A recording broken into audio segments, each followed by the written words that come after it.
Pag-uusapan natin sa videong ito ang 10 signs na ikaw ay depressed at ano ang magagawa mo. Ano nga ba ang depresyon? Ito ay isang pangmatagalang mood disorder.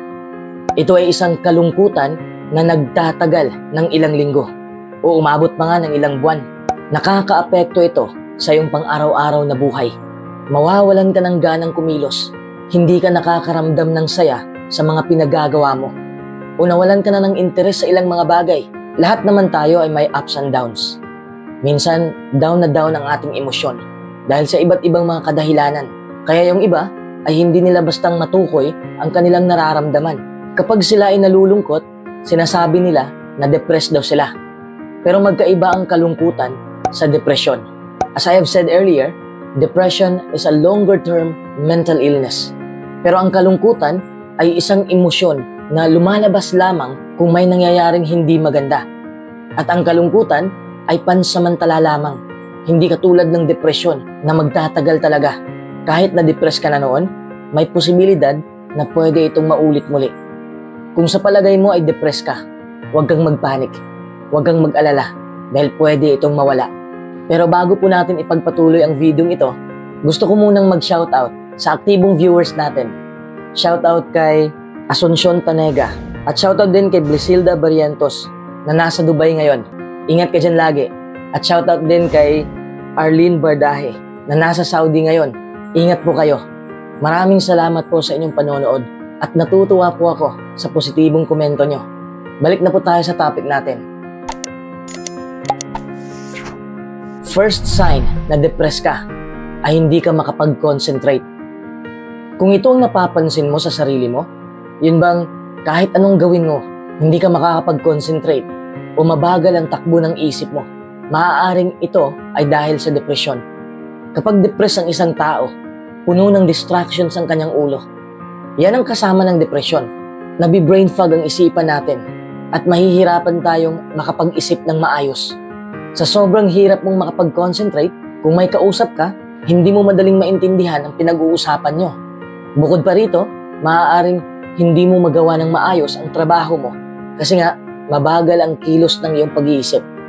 Ang depresyon ay nakakaapekto rin sa memorya dahil syempre, ang proseso ng pag-iisip ay bumagal. Ang maipapayo ko sa'yo ay mag-focus ka lang sa sandaling ito.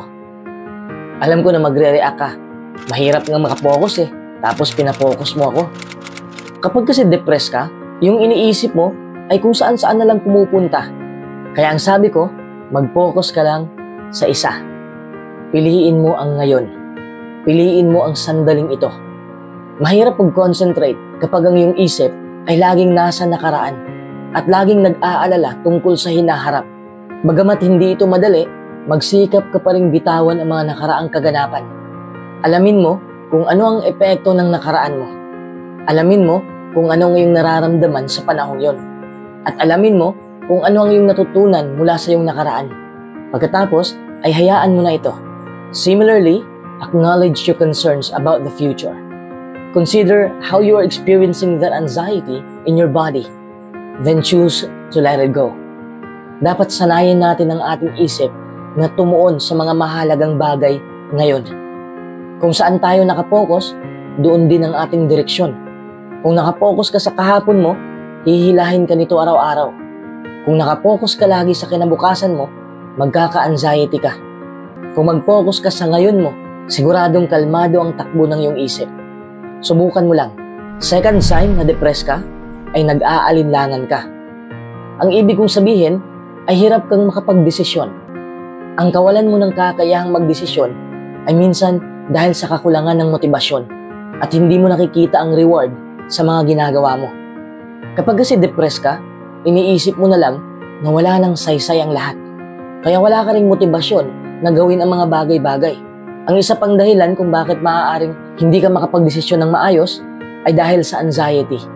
Ang mga taong may depresyon ay kadalasang dumaranas din ng pagkabalisa na mas lalong nagpapahirap sa paggawa ng mga desisyon. Napaparalisa na kasi ang utak mo. Hindi naman masama kapag nag-aalinlangan ka. Minsan nakakatulong din naman ito upang wala kang pagsisisihan sa desisyon mo. Nagbibigay ito sa'yo ng pagkakataong mangalap ng higit pang impormasyon at timbangin ng mga sitwasyon, pero hindi dapat na magtagal ito sa buhay mo. Kung hindi ka kasi makapagdesisyon, maaaring makaligtaan mo ang opportunity na nasa harapan mo na. Maaari ring mawala ang mga bagay na pinangarap mo. If you decide not to decide, you give up your power of choice. Ang maipapayo ko sa'yo ay huwag kang matakot. Kung hindi ka makapagdesisyon, malaki ang posibilidad na natatakot ka sa isang bagay. Alamin mo kung ano ang kinakatakutan mo. At importante na isulat mo ito. Tanungin mo ang iyong sarili kung ano ang iyong gagawin kung dumating ang iyong takot. Posible ba talagang maihinto mo ang iyong takot? Kung gayon, paano mo ito haharapin? Halimbawa, gusto mo nang lumipat ng ibang kumpanya, pero takot ka dahil may financial risk. Siguro mababa ang sahod sa lilipatan mo kaysa sa current job mo. Alamin mo kung anong epekto sa'yo ng risk na ito. Then set your fear aside and make the decision that seems best to you. Third sign na depressed ka ay umiiwas ka na. Yun bang hindi mo na gustong makihalubilo sa mga tao dahil wala kang sapat na positibong enerhiya para makipag-usap sa kanila? That could be because of depression. Hindi ka nasisiyahan sa sarili mo at mas lalong hindi ka nasisiyahan kapag kasama mo ang ibang tao. Sabi ko nga kanina, hirap kang makapag-concentrate kaya umiiwas ka na lang. Sabihin na natin na kasama ka sa isang party o anumang okasyon. Parang feeling mo pa rin ay nag-iisa ka. Hindi mo ramdam ang saya. Or peke lang ang mga ngiti na ipinakita mo sa mga tao. Ang maipapayo ko sa'yo, magsimula ka sa unang hakbang. Anong gawin mo? Makipag-usap ka muna sa isang tao. Yung tao na mapagkakatiwalaan mo. Pwedeng mama mo o papa mo. May kapatid ka ba na gusto mong kausapin?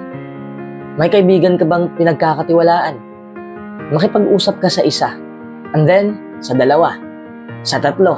Hanggang sa bumalik na ang dati mong estilo sa pakikipaghalubilo sa mga tao. Hanggang sa komportable ka na ulit. Hindi mo mahaharap ang depresyon kung kinulong mo ang iyong sarili. Hindi yan makakatulong. Fourth sign na depressed ka ay feeling mo na wala kang kwenta. Isa ito sa mga nararamdaman natin kung depressed tayo. Pipintasan natin ang ating sarili at palagi na lang tayong nag-iisip ng mga bagay na kulang sa buhay natin. Palagi nating iniisip ang ating mga pagkakamali at kabiguan sa buhay. Bumababa na rin ang ating self-esteem at makakaranas tayo ng pagkamuhi sa ating sarili. Napakasaklap, di ba? Nararamdaman natin na hindi tayo karapat-dapat sa magagandang pangyayari sa buhay. Hanggang umabot sa punto na sinisisi na natin ang ating sarili kung bakit nagkaganito ang sitwasyon kahit hindi naman natin kontrolado ang sitwasyon. Ang may papayo ko sa'yo ay tigilan mo na ang pag-iisip ng masama tungkol sa sarili mo. Hindi lahat ng pangyayari ay kasalanan mo. Focus on treating yourself with kindness. Speak kindly to yourself. When you notice negative self-talk, look for ways that you can reframe those thoughts in a more positive way. Fifth sign na depressed ka ay gumagaan na ang timbang mo. Nakakaapekto talaga sa physical ang depression. Mawawalan ka kasi ng ganang kumain. Minsan nga ayaw mo na talagang kumain. Pero depende ito sa tao. May ibang tao na depressed, tumataba. May iba rin, sobrang kumain, pero pumapayat pa rin. Depression can be a serious illness. Gusto ko lang linawin sa inyo na ang mga payo kong ito ay hindi substitute sa mga payo ng professional. Makipag-usap ka sa doktor mo kung pakiramdam mo ay depressed ka. Anyways, my advice to you is you need to decrease calories and increase your physical activity. Yan ang sabi ng doktor ko sa akin noon. Kaya sinabi ko rin sa'yo para makatulong naman. Sixth sign na depressed ka ay mawawalan ka na ng interes. Yung mga bagay na kinahihiligan mo noon, wala nang saysay ngayon. Hindi ka na natutuwa sa mga pinagagawa mo. Ang mas malala pa, madadamay ang iyong relationship. Posibleng mawawalan ka na rin ng interes sa partner mo. Para bang lahat ng mga bagay na ikinatutuwa mo noon ay pabigat na ngayon sa buhay mo. Tinatawag natin itong anhedonia. Anhedonia is the inability to feel pleasure. It's a common symptom of depression as well as other mental health disorders. May dalawang klase ng anhedonia. First is social anhedonia. Ito yung ayaw mo nang makihalubilo sa ibang tao. Second is physical anhedonia. Ito yung wala ka nang nararamdaman sa sarili mo. I mean, kung yayakapin ka ng isang tao, imbis na matuwa ka, wala ka nang nararamdaman. Ang pagkain na paborito mo ay parang wala nang lasa. Kahit na sexual intercourse o pagtatalik ay hindi mo na mai-enjoy. Kumbaga, wala nang sensation. Ang may papayo ko sa'yo ay magpahinga ka ng sapat. Matulog ka sa saktong oras. Alam kong mahirap matulog kapag maingay ang ulo mo. Pero sanayin mo lang. Iwas muna sa cellphone mo. Kung kulang ka ng pahinga, may negatibong epekto ito sa utak mo. So if you are struggling with a loss of interest, make sure that you are practicing good sleep habits and giving yourself plenty of time each night to get quality rest. 7th sign na depressed ka ay irritable ka na. Kahit sa maliliit na bagay, naiirita ka na. Para bang lahat ay ayaw mo. My advice to you is gain perspective. It's always a good idea to step back and evaluate an issue or mood. Makakatulong ito upang ma-diffuse ang emosyon mo, upang maging malinaw ang pananaw mo. Another way to get some perspective is to find something to be grateful for. Kung ikaw ay naiirita sa isang tao, sa partner mo man o sa ibang tao, huwag kang mag-focus sa kung ano ang ikinakairita mo sa kanila. Mag-focus ka sa magagandang bagay na nagawa nila sa buhay mo o nagawa nila sa buhay ng ibang tao. Madali tayong mairita kung palagi nating iniisip ang kamalian ng mga tao. Kailangan din nating buksan ang ating pananaw, both sides, sa negatibo at positibong nagawa ng tao. 8th sign na depressed ka ay wala ka ng paki sa sarili mo. Kung depressed ka, wala na rin sa isip mo ang self-care. Wala na sa isip mo ang mag-ayos. Your depression symptoms may increase the more you ignore your needs and self-care. My advice to you is spend time with yourself. Kailangan mo munang damhin ang iyong emosyon. Self-care is essential to maintaining calm and peace. Huwag ka munang magpasama. Ikaw muna. Madaling maproseso ang laman ng iyong utak kung mag-isa ka muna. Hindi ko sinasabing mag-isa ka palagi ha. Ang sabi ko, mag-isa ka muna. This is a sacred time that you get to spend with yourself. It is both an honor and a necessity. 9th sign na depressed ka ay kadiliman ang nararamdaman mo. Ang ibig kong sabihin ay hindi klaro ang pananaw mo sa buhay. Normal lang naman malungkot. Pero kung palagi kang malungkot, yun ang hindi normal. Senyales ito na depressed ka. Kung iyak ka lang ng iyak, tapos pakiramdam mo, miserable na ang buhay mo, and even feel empty for an extended amount of time, it will affect your daily life and send you into a deep depression. Minsan hindi mo rin maipaliwanag ang nararamdaman mo kasi parang ibang-iba siya sa kalungkutan. Ibig sabihin, depressed ka na. Ang maipapayo ko sa'yo ay isipin mo na lang na pinaglalaruan ka ng isipan mo. Dalawa lang kasi ang pagpipilian natin. Tayo ang kukontrol sa utak natin o ang utak natin ang magkukontrol sa atin. Minsan kasi maririnig mo sa ulo mo ang kakilakilabot ng mga salita. Pinapaniwala ka ng utak mo na wala ka nang magagawa sa buhay, na hindi ka na magtatagumpay kahit ano pa ang gawin mo, na hindi na mababago ang sitwasyon mo. Dahil lang naririnig mo yan ay hindi ibig sabihin na totoo na kaagad. Your thoughts may be distorted, inaccurate, or downright wrong. Hopeless feelings fuel hopeless thoughts, and it's easy to get caught up in a negative cycle that makes it hard to see that things can get better. Be open to the idea that the way you're thinking might not be accurate. There may be more hope than you imagine. Number 10, hindi ka makakatulog ng maayos.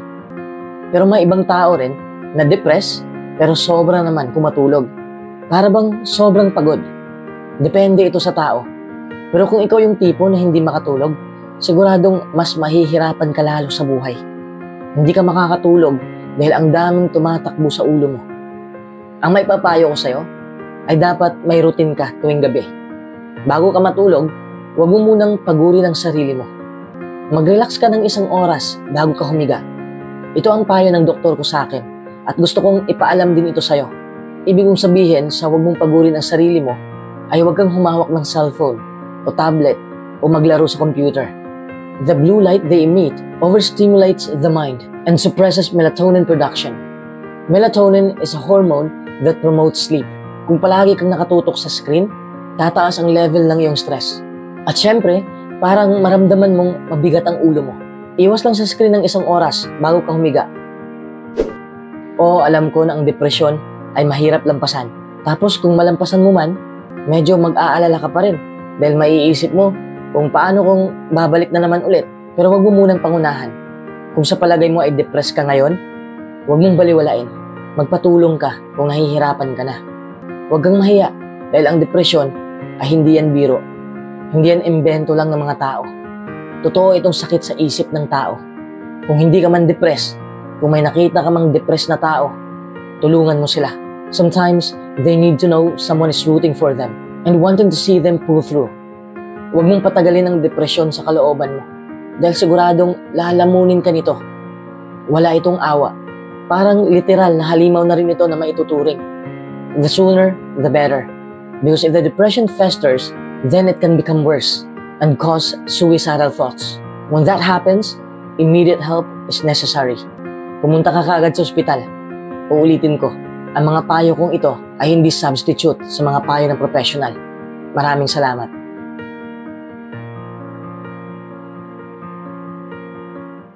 Bago ka matulog ngayong gabi, alam kong iniisip mo ang nangyari sa buong araw mo ngayon at masasabi mo na lang, sana'y mas tinuduhan ko pa kanina. Sana'y kumahain ako ng sapat kanina. Sana'y ginalingan ko pa kanina. Marami kang naiisip bago ka matulog. Naiisip mo ang mga nagawa mo kanina. At iniisip mo rin kung anong gagawin mo bukas. Ano man ang ginawa mo sa buong araw mo o sa mga hindi mo man nagawa kanina. Bago ka matulog ngayon, itanim mo lang sa isipan mo ang mga positibo mong nagawa sa araw na to. Para mas maging alerto at masaya ka sa pagising mo. Hayaan mo na ang kapalpakan mong nagawa. Hindi mo na mababalikan yan. At least may natutunan ka. At yan ang panibago mong gawin bukas. Kaya ngayon, may 15 affirmations akong ibibigay sa'yo bago ka matulog. Kasi gusto kong masaya ang gabi mo. Number 1. Nagawa ko lahat ng maayos ngayon.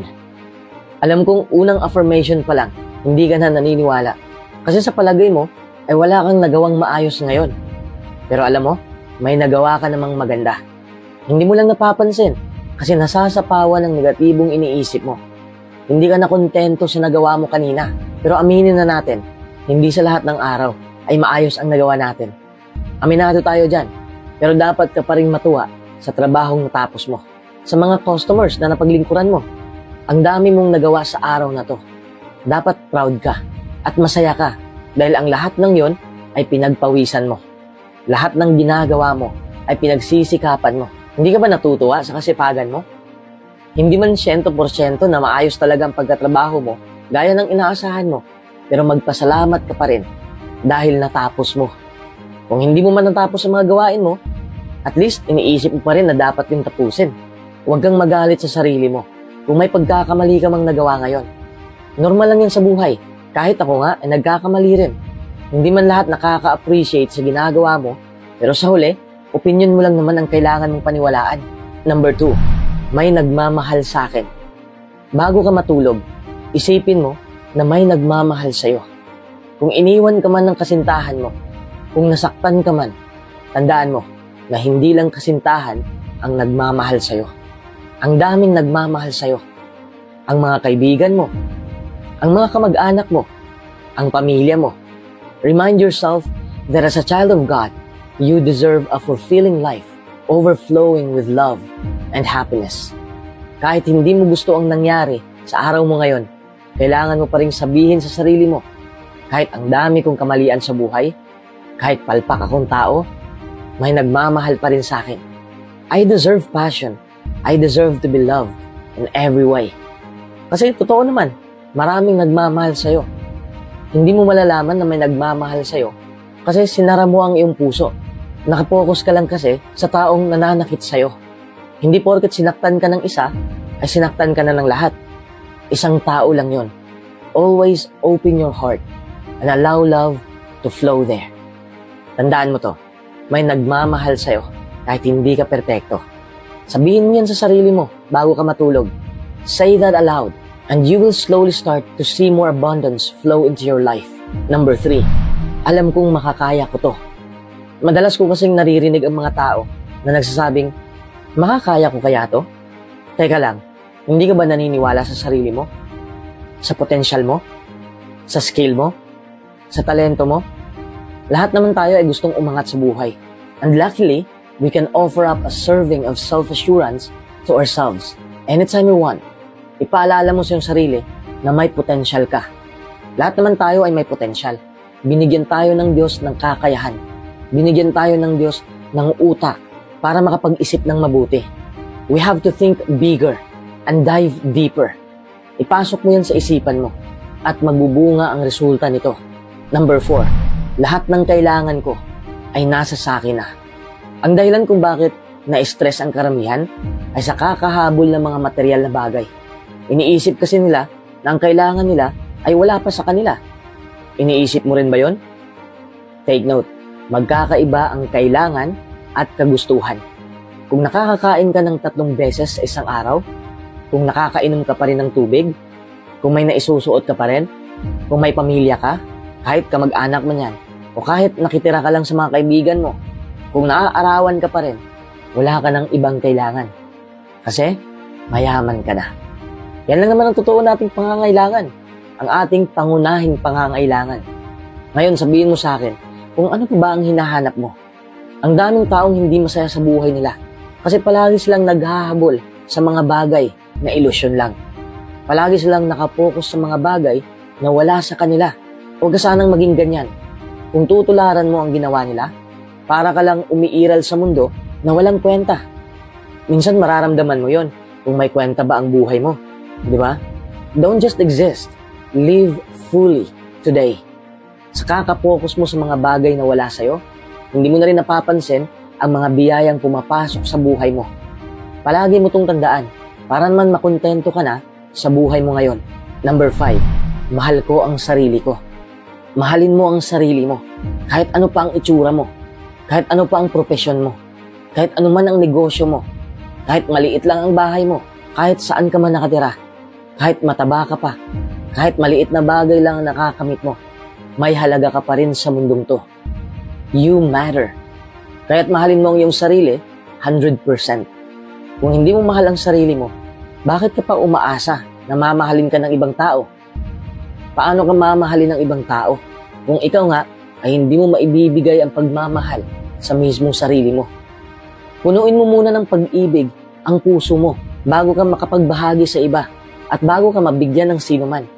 If you love yourself, your future life will thank you for it. Number 6, salamat sa pamilya ko at sa mga kaibigan ko.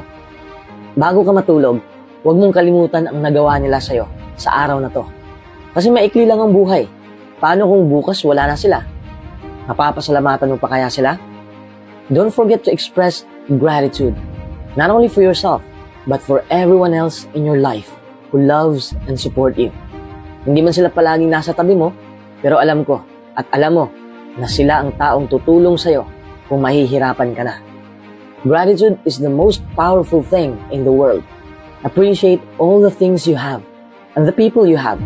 Pasalamatan mo rin ang Diyos dahil binigyan ka pa rin niya ng panibagong buhay at panibagong araw. Thank Him for allowing you to do what you want. And thank Him for learning all the mistakes you have made. Number 7, ako ay ako. Huwag na huwag mo talagang ikumpara ang sarili mo sa ibang tao. Dahil kailanman ay hindi ka magiging katulad nila at sila ay hindi magiging ikaw. Huwag mo rin ikumpara ang nakamit mo sa nakamit ng iba. Tandaan mo to palagi. May palaging mas lamang pa sa'yo. Sa pagkukumpara pa lang, talo ka na kaagad. Inilagay ka ng Diyos dito para gumawa ka ng sarili mong daan. He created you for a reason. And that reason may look completely different than someone else's. Lahat tayo ay magkakaiba. You are unique. Wala kang katulad. Kaya bakit ka pa nagkukumpara? Para ano? Para saan? Huwag mong ubusin ang oras mo na ikaila ang sarili mong buhay. Number 8, gusto ko ang lahat ng nakikita ko. Hindi ba't napakaganda naman ng mundo? Lahat ng nakikita mo ay nilikha ng Diyos. Bago ka matulog, isipin mo kung gaano kabuti ang Diyos na binigyan ka ng napakagandang tanawin. Binigyan tayo ng maayos na mundo. Kasi perpekto ang mundo natin Hindi tayo inilagay sa planetang Mercury. Hindi tayo inilagay sa Mars. Isa lang ang ibig sabihin yan. Mahal tayo ng Diyos. So appreciate the earth. Appreciate your life. Appreciate your job. Appreciate everything. By doing this, you will remind yourself that you're originally from the same place as everyone else. Earth. And therefore, feel more connected and comforted throughout the day. Palagi mo rin tandaan, kahit anuman ang nakikita mong magandang tanawin sa mundo, ay gawa yan ng Diyos. Appreciate the beauty of this world. Number 9, ang daming aral na natutunan ko ngayon. Araw-araw, may panibagong pagkakataon. May panibago ring pagkakamali. Pero may panibagong aral kang matutunan. Kahit anuman ang nangyari sa araw mo ngayon, ang aral na dala nito ay makakapagpalawak ng iyong kaalaman. Kahit hiniwalayan ka man ng taong pinakamamahal mo, may darating na bago. Basta't habaan mo lang ang pasensya mo. Huwag mong madaliin ang lahat. Everything happens for a reason. So embrace the lessons and remember to relax and let God guide you. Number 10, malusog ako. Ito ang isipin mo bago ka matulog. Kasi kung iniisip mo na malusog ka, mararamdaman yun ng katawan mo. Mas babalik ang lakas na naibuhos mo sa araw na to. Huwag mong sabihing malusog ka, pero sa isipan mo ay nagsasabing nanghihina ka na. You're negating the statement. Tandaan mo, hindi mo maa-attract kung ano ang gusto mo. Maa-attract mo kung ano ang ugali mo. Number 11, bibitawan ko na ang hindi para sa akin. Bago ka matulog, bitawan mo na ang mga negatibong nakadikit sa ulo mo. Kasi ito ang hahadlang sa mahimbing na tulog mo. Linisin mo ang utak mo para makatulog ka ng maayos. At sigurado akong gigising ka na puno ng kasiyahan. Huwag mong pilitin ang mga bagay na hindi mapapas sa'yo. I know you did everything, but nothing happens. Then you have to let go of it. Change your plan. But if you really want to get this thing, don't change your plan. Change your strategy. Number 12, ako ang nagkukontrol sa buhay ko. Madali lang nating makakalimutan na tayo ang humuhubog ng ating realidad. Lahat ng iniisip natin, positibo man o negatibo, ma-attract natin yan sa ating buhay. Always reassure yourself about your own inner power to create the reality you desire. Lahat ng nangyayari sa'yo ay ikaw ang may gawa. Ikaw din ang nagkukontrol. No one can give you a better life. Only you can manifest great things into your life. Huwag mong isisi sa iba ang mga pangyayari. Take a deep breath and know that you are in control. Number 13, sapat na ako. Walang kulang sa'yo. Sapat ka na. Huwag mong hayaan na puro negatibo na lang ang nakapasok sa ulo mo. Dahil ang negatibong yan ang makakapagpalubog ng buhay mo. Reinforce your self-worth with positive thoughts such as, I am enough. You're really enough. Ang ganda mong tao. Napakabuti mong tao. Maawain kang tao. Mapagbigay ka. At anak ka ng Diyos. Number 14, may tiwala ako sa sarili ko. Alamin mo ang totoo mong kakayahan. Ang totoo mong halaga. Kailangan mong maniwala na kaya mo. Have faith in your own abilities and put in effort to do things that get you closer to yourself, not further away. Ang pagtitiwala lang sa sarili mo ang una mong kakapitan. Lahat ng pinangarap mo ay hindi matutupad kung wala kang tiwala sa sarili mo at sa kakayahan mo. Mangarap ka, aksyonan mo, magtiwala ka na makakamit mo ito. Number 15, peaceful na ang buhay ko. Kahit mahirap paniwalaan ang affirmations na to, kailangan mo pa rin damhin na talagang matiwasay na ang pamumuhay mo. Isa sa mga dahilan kung bakit nahihirapan kang makatulog ay ang daming kaguluhan sa isipan mo.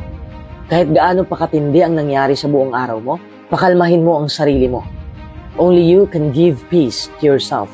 Nothing outside of yourself can bring true peace. So rely on yourself anytime you feel frazzled. Huminga ka ng malalim at salubungin mo ang maganda mong gabi.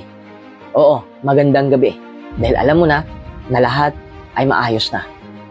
Ang lahat ay ayos na. Matulog ka na.